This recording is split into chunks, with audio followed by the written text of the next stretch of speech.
What's going on, everyone? This is Kevin here, and in this video, we're going to be going over 5 reasons to buy the Google Pixel 9. So without further ado, let's get started.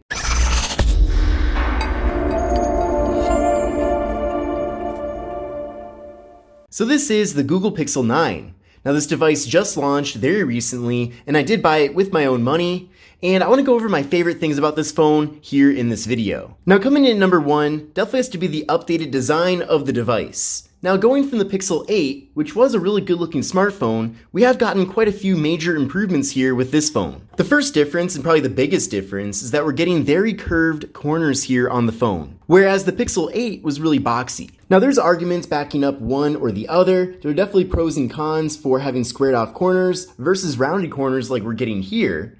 Now with phones with squared off corners, you are getting more screen real estate technically, but on the other hand, with a phone like this one with these rounded corners, as you can see, it really rests in the hand much better here, and it's really just a lot more comfortable to hold. And to make things even better, we have smooth sides here on the device as well. So it is also curved here. It's not sharp at all, and same thing on the other side. So combining how it's a little bit rounded on the sides here, and then these very rounded corners, this is a very big difference from the predecessor. And then the next change with the design is the camera module. Now in many ways, this is more of an evolution from how it's been previously. We've had this long camera bar ever since the Pixel 6, so I don't have a problem with that, and at the end of the day, what's most important is the actual quality that we're getting here from the camera.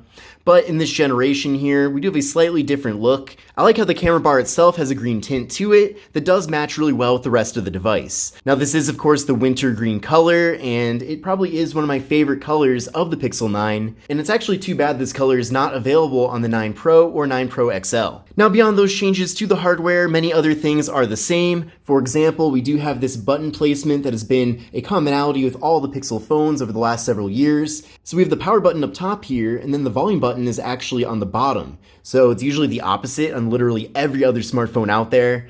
So I personally do prefer to have the power button down below. So I suppose that's not really a compliment to this device, but it really comes down to personal preference. But I'm curious to know, do you find yourself getting used to pretty quickly having the power button up top here on the Pixel?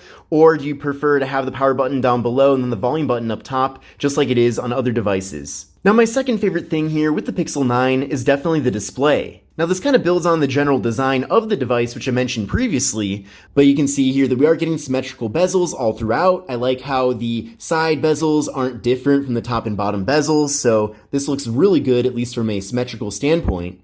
And then in addition to that, this display actually gets very bright. So usually when I record videos in this setup, I put the brightness at 100%, but in this situation I had to lower it a little bit just to look better on camera. But here's the phone at 100% brightness, as you can see right there, and it is very bright. So you can see why I had to tone it down a little bit just to make it look a little bit better here. That definitely is a good thing, and especially when you're outdoors, having a very bright and vibrant display certainly comes in handy. Now in addition to that, this display is 120 Hz, so it's really fast and smooth.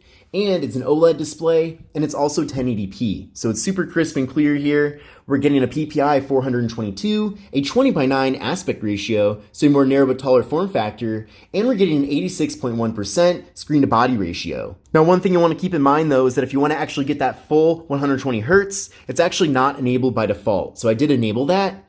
So what you're gonna do is go to the settings here, and then from there, go down to where it says display, and then go down to the bottom here where it says smooth display.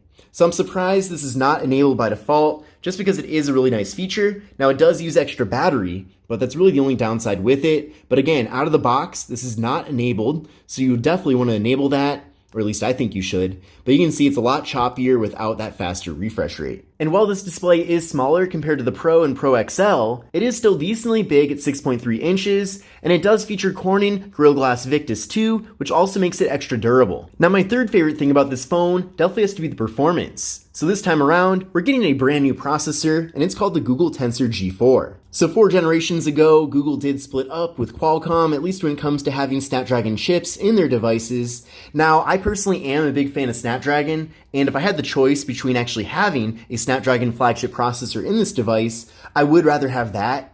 That being said though, I do have to give Google some credit for continuing to improve their Tensor processors. You know, some generations of that chipset weren't necessarily that great, some of them got kind of hot, and some didn't even perform that well. But this time around with the G4, it's pretty obvious that they've been making a lot of effort to make that chip even faster and better. And with this device, that certainly seems to be the case. So the phone does run very quickly here. I did run a benchmark test using Geekbench 6, and I'll show you the scores in that test right now.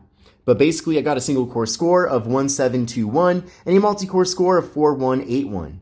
So what I recommend doing is running this test on your current phone and then compare your scores to these scores. But again, overall, I've been happy with the performance here on the device, and I do feel like combining that with 12 gigabytes of RAM really gives us the perfect configuration here that will suit most people's needs. Now, my fourth favorite thing about this device definitely has to be the new and improved fingerprint sensor. So this time around, Google has actually collaborated with Qualcomm to use their in-display fingerprint sensing technology, and as you can see, it is a lot faster here, so it's very fast, it works really well, so certainly no downsides with that. And I'm glad that they're continuing to make this better and better here. I believe it's ultrasonic technology, whereas the predecessor model used a more light-based fingerprint sensor. So I'm not really sure of all the technology behind that, I just know that it works a lot better this generation. And for my fifth and final favorite thing about this device, however, there are many other great things about the phone, but that is that we're getting 7 major Android software updates in the future with the Google Pixel 9. So that is really awesome, and that's 7 years of updates. I don't even know if this phone will last 7 years, but if it does, then at least it will still be getting new versions of Android. Now, in this day and age where sustainability is really important, and people seem to be buying a new device every year, having a phone like this one that gets a lot of software updates and clearly a lot of support directly from Google means that ideally you won't be upgrading your smartphone quite as much. Now, I'm sure Google makes some profit with this device just like they do with their other hardware. However, you have to consider that Google makes most of their money through software and ads and all that stuff, so they don't care as much about you constantly buying new hardware. If anything, I'm sure they'd rather have you stick with a Pixel instead of being tempted to switch to other brands, because Pixels pretty much utilize the most of Google's software. You're not going to get a more Google experience than what you're getting here with the Pixel 9. So the fact that we're getting 7 major Android software updates is fantastic.